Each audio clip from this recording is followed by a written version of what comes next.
Hey, yeah, what's up? This Disciple Marshall Occurrence Rain back up in this. So, this message is going to be the racism based on who you are and the hate based on what you do. Because in the black community, it's people that run around and they can't differentiate racism from hate. They're not one and the same. And I'm going to explain why. Racism is based on who you are. Something you can do nothing about. You can't do nothing about who you are as far as ethnicity. That's racism. Based on your features, based on how you look, based on your, I would say bona fide wise, that's what it is. Culture may be crooked and corrupt. People could not like that. That's not racism. People could not like your music. That's not racism.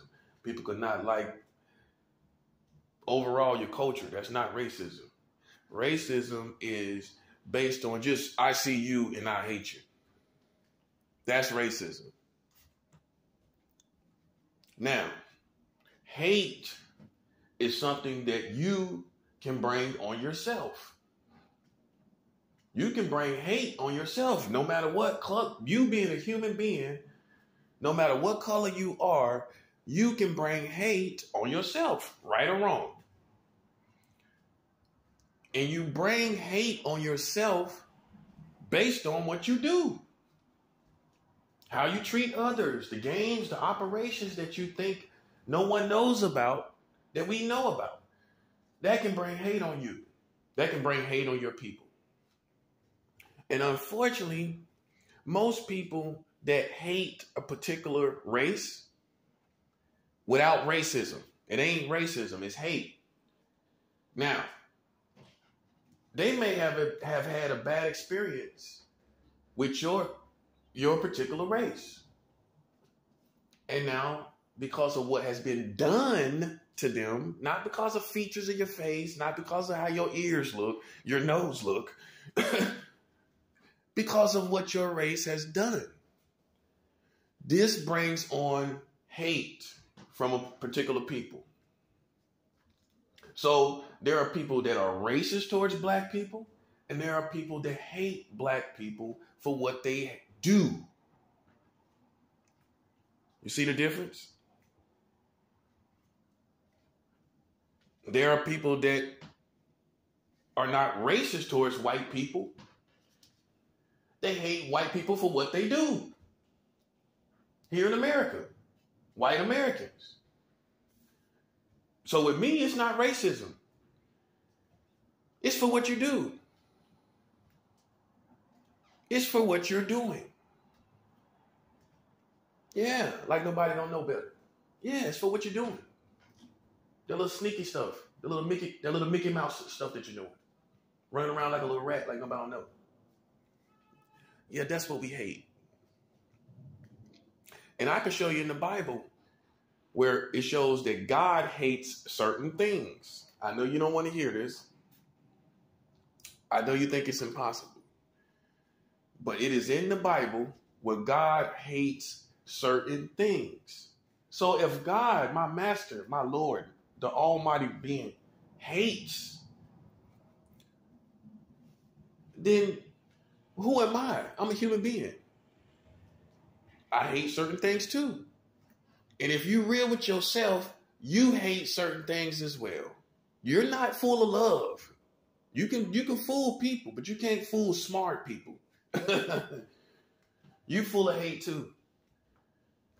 Hate is necessary to repel evil. You have to hate evil in order to repel it. And if you're evil, unfortunately, you're going to be hated. And let's look at what's evil in the black community. You got kids being killed. That's evil. You got people that know what black people went through as a community here in America and still turn around and kill black African people, shed African blood. That's evil. So just from those two things alone, you can bring hate on yourself. I know you don't want to hear it. You can bring hate on yourself for the drive-bys, killing the children. I know you're biased, but I'm not. It's obviously clear that you're biased, but I'm not. I'm with God's side. That's what I'm with. And there's no discrimination. And that works both ways. Non-discrimination works both ways. I'm not going to discriminate against you for good or for bad. Just because you're black don't mean God is not going to hold his wrath. He's going to hold his wrath back from you.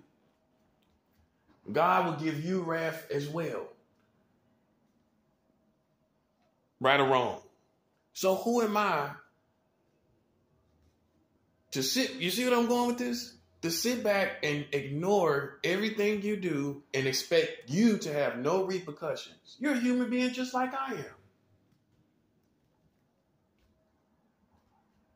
And a lot of the stuff that you think is racism is hate based on what you've done. You're hated. You're hated for the stuff you do in the streets. You're hated for the killing that you do. You're hated for all some of the music. You're hated for the twerking.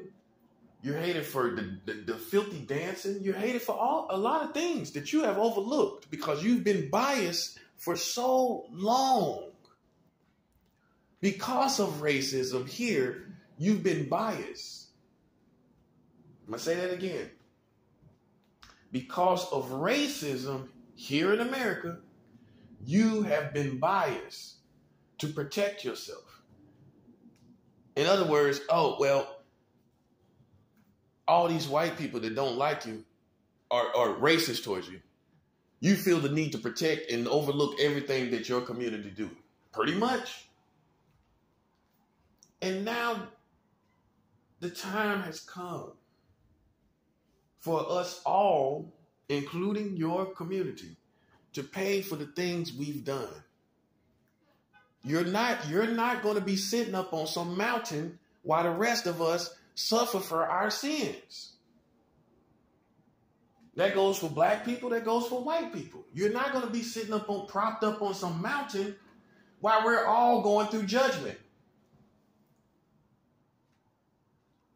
And so I got to shake all of that biased influence off of the people, the good people, to let people know they have to suffer too. I've seen the evil they done. And if I haven't seen it, I've heard it. Or if I haven't heard it, I heard it from somebody else. And God is not no respecter of persons. That's what the Bible says. The Bible says God is no respecter of persons. I didn't make it up. And if you don't believe in the Bible, the bottom line is you brought hate on yourself for the things that you've done. Okay? It's not racism. It's easy to say that. Some people just race. Everything is racism. No.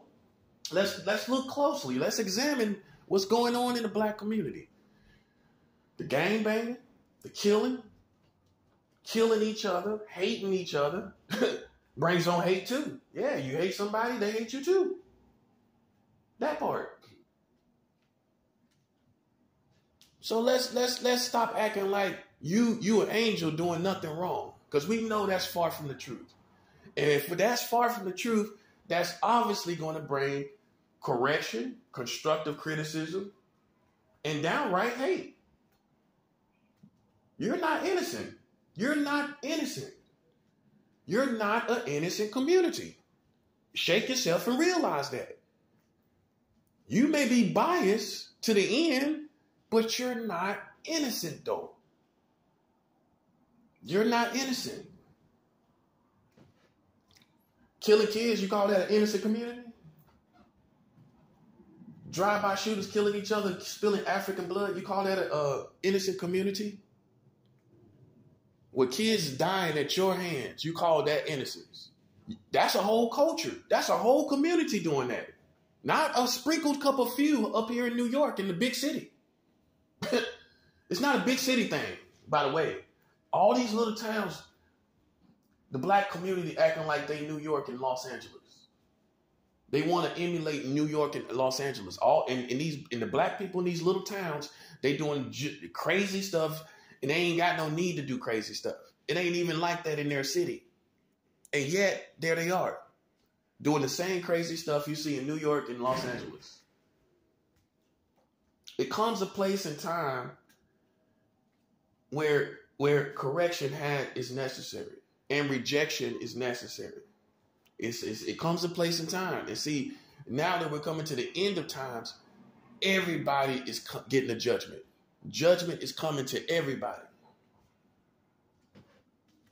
including the African American community. And you can't cancel this. You can't cancel God. You can't cancel God. You can go do voodoo. You can go do hoodoo. You can go do Santeria and any other divination to show that you are in rebellion against God. Just because you hate God. But you can't cancel his actions. You can't cancel who he is. You can't cancel his greatness.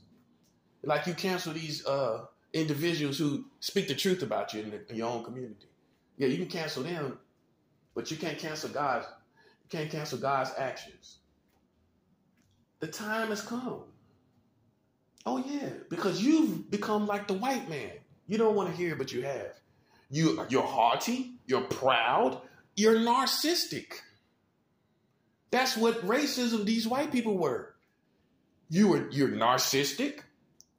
Go look up what a narcissist is. You hear it all in the music and hip hop. Hip hop is influenced by narcissist attributes and characteristics. You call it arrogance, you call it confidence, I call it being narcissistic. When people compare themselves to God, you're narcissistic. If you have a God complex, you're made in his image, but you're not him. You're narcissistic. You're a narcissistic person. You call it cockiness. You call it New York cockiness. I call it New York narcissistic behavior. It's disgusting. It's not arrogance. It's narcissistic characteristics beyond arrogant. So who am I talking to? Because I don't stand with America. I'm talking to the people that's like me that don't stand with America. You don't know it right now, but you're going to be like me in 2 or 3 years. Yeah, I'm ahead of you. See, there's a lot of things that describe a prophet, not just prophesying. Also, we're ahead of everybody. That's prophecy is ahead. So we have to be drenched in the future. I'm drenched in the future. I'm ahead of you. And you're going to hate this country. And you're going to be correcting black people in the future. Yeah, it's getting there. You already see it. You're going to be the same way. Asking for my forgiveness because you didn't understand who I was. See, I'm ahead of y'all. Literally. A lot of people say that. It is not true. I'm not playing. I'm ahead of you. As far as this country and as far as the community. You'll see. I'm already showing you what they're doing. 44 states marrying children. I'm ahead of you. You'll figure it out. And then you'll be begging for my forgiveness. Oh, I'm so sorry, Marcello. You were right. I know I'm right. There's a difference between racism and hate. And you can bring hate on yourself. If your mama will whoop your behind and tell you when you're wrong, how do you expect somebody that's a complete stranger, that's not your family, not to tell you when you're wrong? Your own flesh and blood tell you when you're wrong. Your own flesh and blood tell you when you're wrong. And check this out. If you disrespect your mom and your dad too much, you'll be out the house, totally rejected. There's countless black children that went to the streets at a young age because they did not obey the rules of the house. There's rules of the house too in the overall world. And when you don't obey those rules, you out. Just like your mom and daddy put you out on the streets. Ain't no difference. Just like your mom and daddy correct you and whoop you and discipline you and beat you. Ain't no difference. And you shouldn't expect no difference when I'm a complete stranger, but I still can see your wrongs just like your mom and daddy do. The only difference is I'm not biased. Your mama is biased, your daddy is biased, and they still beat you. They biased to love you before everybody else. They biased to love you before anybody else's children. But yet you still get a beating. But yet you still get correction. But then you don't expect it from someone who is not biased, but still see your wrongs. What you expect me to be? Besides that your parents have not, that it is. Besides what your parents have been, what do you expect me to be? I'm not your mama. And I'm not your daddy. And that means I'm not going to love you like they do. And that's another problem. Because a lot of times in the black community, we have mama and daddy issues. Let's keep it real. I come from a broken home myself. My dad left when I was 5 years old. Okay, just in case you think I come from a perfect situation, I do not. However, my dad still overall made it right and wound up being a decent, good father. But a lot of y'all don't have that story. And you got daddy issues and you got mama issues. So you cling to your mama. Check this part out. Very important information. The father is the correction. You got two parents. They play different positions. I'm going to say that again. You got two parents. They play different positions. Boom. The mother is the loving, nurturing, unconditional parent, unconditional love parent. You can do no wrong parent. Crying for you, bailing you out of trouble, getting you out of jail, getting you out of jams, giving you money. This is the mother. Giving you food, giving you a place to stay when you're a grown man, giving you a place to stay when you're a grown woman. This is the mother. I ain't got to the father yet. Treating you like a baby and you grown. Treating you like a child, enabling you from being a man or a woman. This is still the mother of the black community. Making you feel good about yourself when you should be corrected. That's the mother. Now here's the father. What fathers are. Since they wasn't there, I can't say what they were. I'm going to say what a father is. A father, first of all, is a corrector. First thing first. Teacher. You see where I'm going with this? Everything you lack. Teacher. Corrector.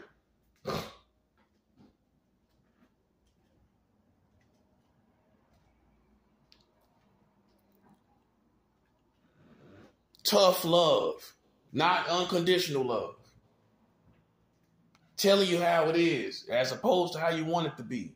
Showing you the strength that a woman cannot possibly have. on the average.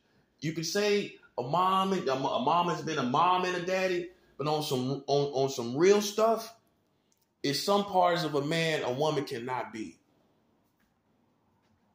She can't smell like a man and she can't work like one. Any women out here can lift 120 pounds. There's certain strength that a man represents and is that a woman cannot resemble. She got hair on her face. Those things affect the children. You see a masculine man, hair on his face.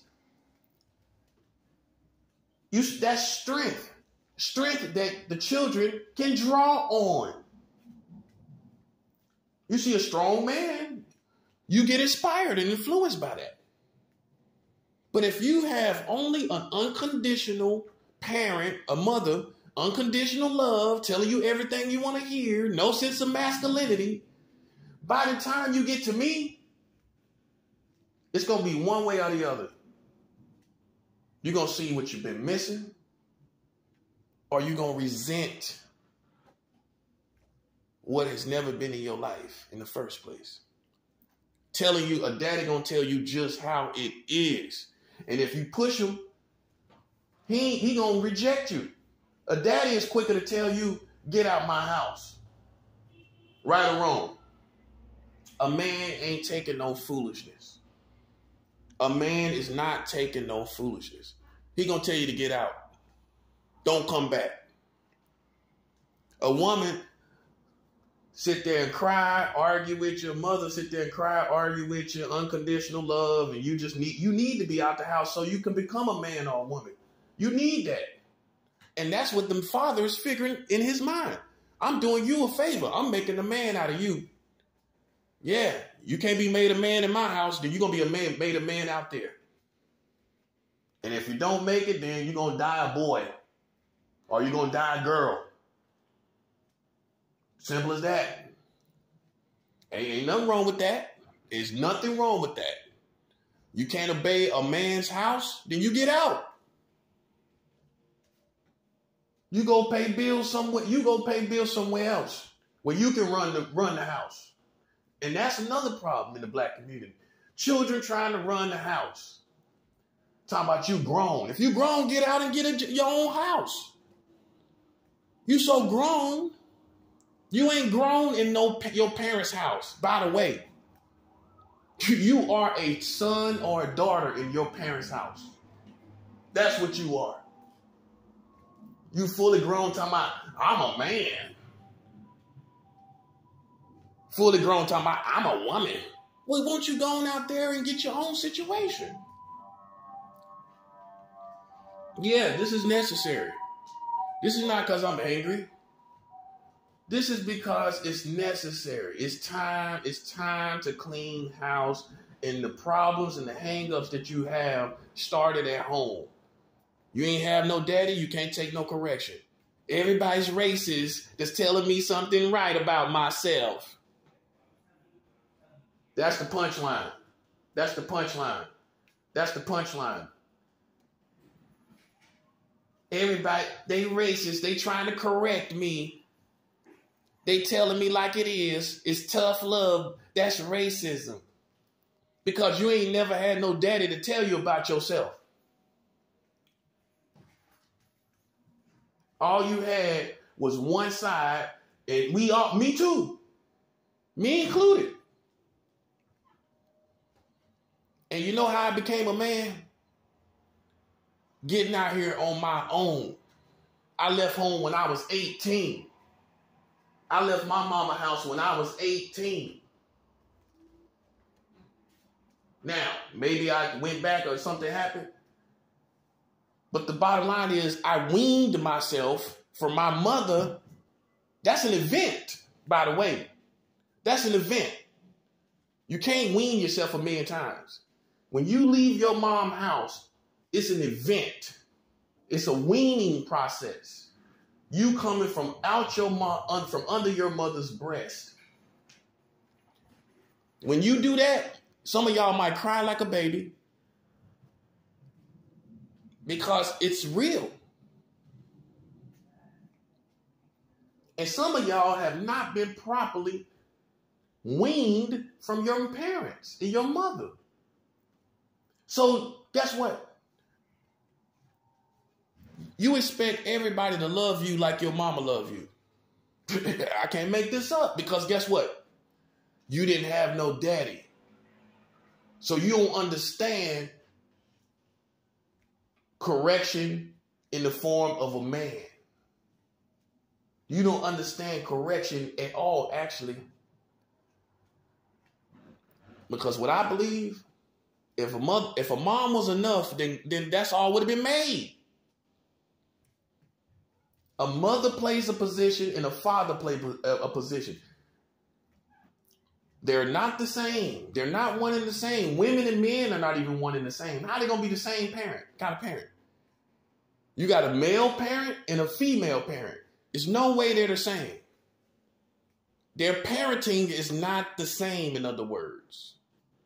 And when you don't have father parenting, you misconstrue and misperceive and misunderstand father leadership. And a lot of you in the black community despise father leadership. You don't have a problem with leadership. You don't have a problem with leaders. You have a problem with fathers. You never had no daddy to embrace you.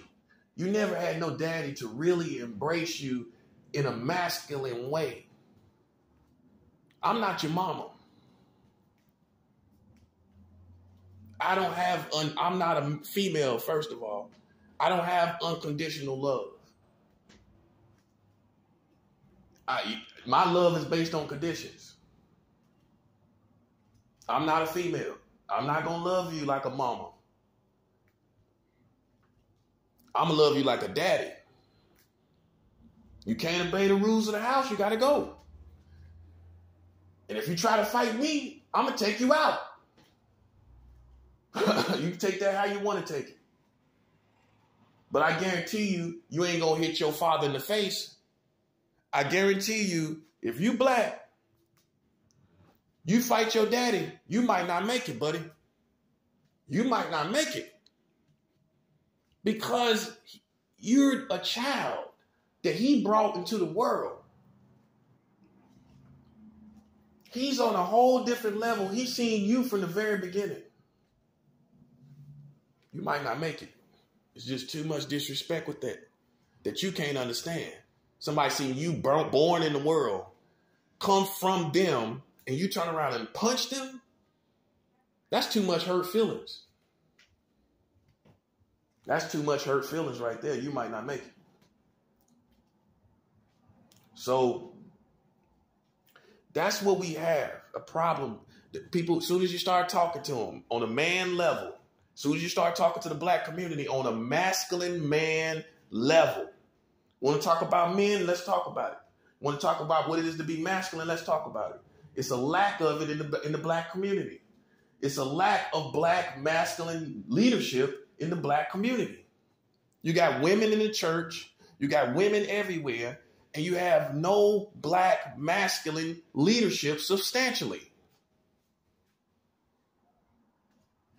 So you can't take it when a man tell you the truth. That's the punchline. You can't take when no man tell you the truth. You got to hear it from a woman. That's why a lot of you will listen to women all the time. You'll listen to women teachers, women preachers. You'll listen to women anything. A man, you're skeptical of a man. You know why you're skeptical of a man? Because you're skeptical of your own father. You don't think it matters, but it all comes back to the psychological. A man was never there. A man was never teaching you anything. So who is this person telling you something? You don't feel he's worthy to do it because you don't feel your daddy was worthy to do it. He wasn't there. He was a deadbeat. You don't feel he was able to teach you anything. So now you got that mentality psychologically, subconsciously towards most men, especially particularly black men. You'll go listen to the white man before you listen to the black man. Yeah, let's talk about that. Because you feel he's more of a father subconsciously. I know, you don't believe it, do you? Yeah, you do. You feel the white man is more responsible toward his children. You respect him more subconsciously. That's why you listen to him more. I mean, it's everybody. It's mostly everybody.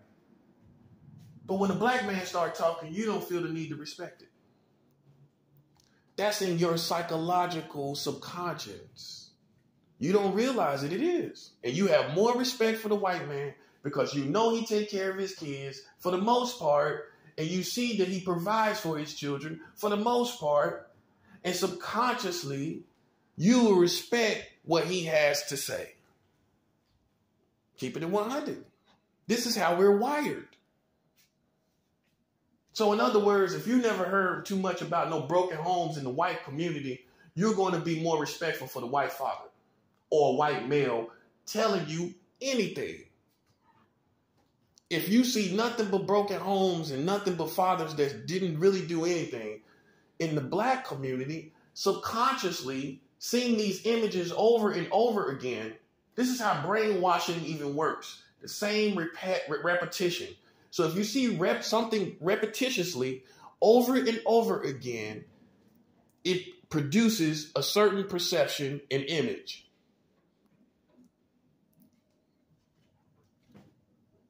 So if you see a deadbeat father from the black community all the time, you're going to lose respect. You're going to have no respect for black leadership that comes from a male. And that's what explains why you can have black people respect white males, white men, more than they respect black men.